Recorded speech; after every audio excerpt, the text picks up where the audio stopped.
afka hooyo waa hodan waxay ku dhig u ahayd bug hameennimadii xal ahayd lagu soo bandhigay Hotel Mansour ee caasimadda Jamhuuriyadda Soomaaliland ee Hargeysa isla markaana uu qoray qoraaga weyn ee Maxamed Baashi Xaaji Xasan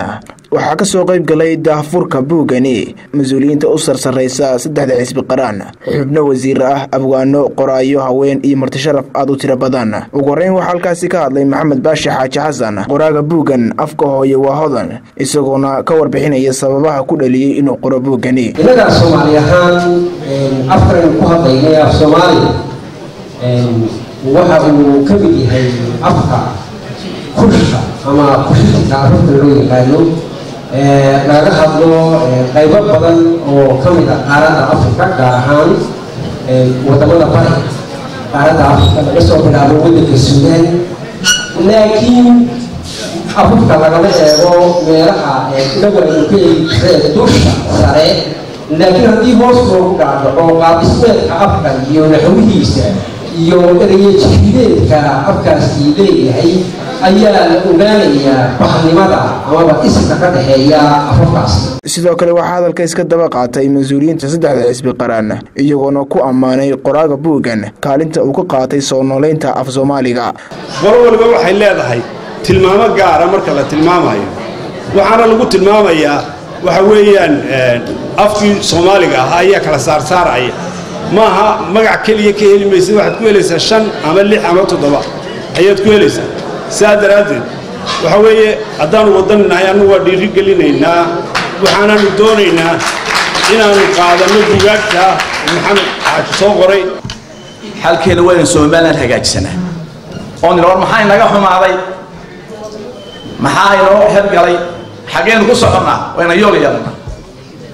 qabiilna ma keenayo اعتراف وحلو كده مننمو إن استعلانه ولا تشنه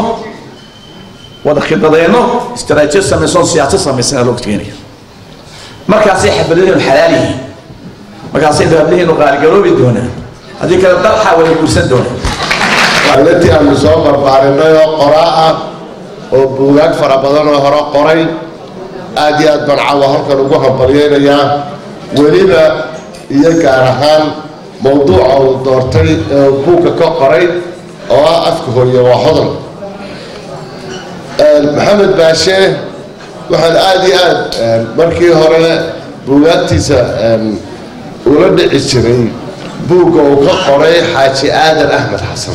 ugu dambeyntii waxa hadalka soo xidhay wasiirka cadaaladda Soomaaliland Maxamed Faarax Cadare iyo sidoo kale wasiirka dhaqanka iyo dalxiiska Soomaaliland Khadar Xaaji Yuusuf iyagoona tilmaamay muhiimadda uu buugan ugu fadhiyo guud ahaan dalka iyo dadka iyo doorka uu ugu jiro afku wuxuu baahan yahay wadan oo hooyo waa dadka uu hiliyo ku hambalyeeyay inta qortay iyo inta kaabteeba afku marka waxa weeyaan waa wuxuu baahan in la fahmo aqoon ku dhahan tahay buugaagta waxa la yiraahdo qoray inuu fahamtaan waa af waa aqoonti iyo fahamki waynu ku hadalnaa dhaafna in af Soomaaliga loo soo jeesto oo wax badan in hawsha haday aqoon noqoto iyo haday dhaqan noqoto iyo haday afkan noqoto waxaan lahaa in balxooga hal saaro intaas ku soo gabagabana wasaaradahaana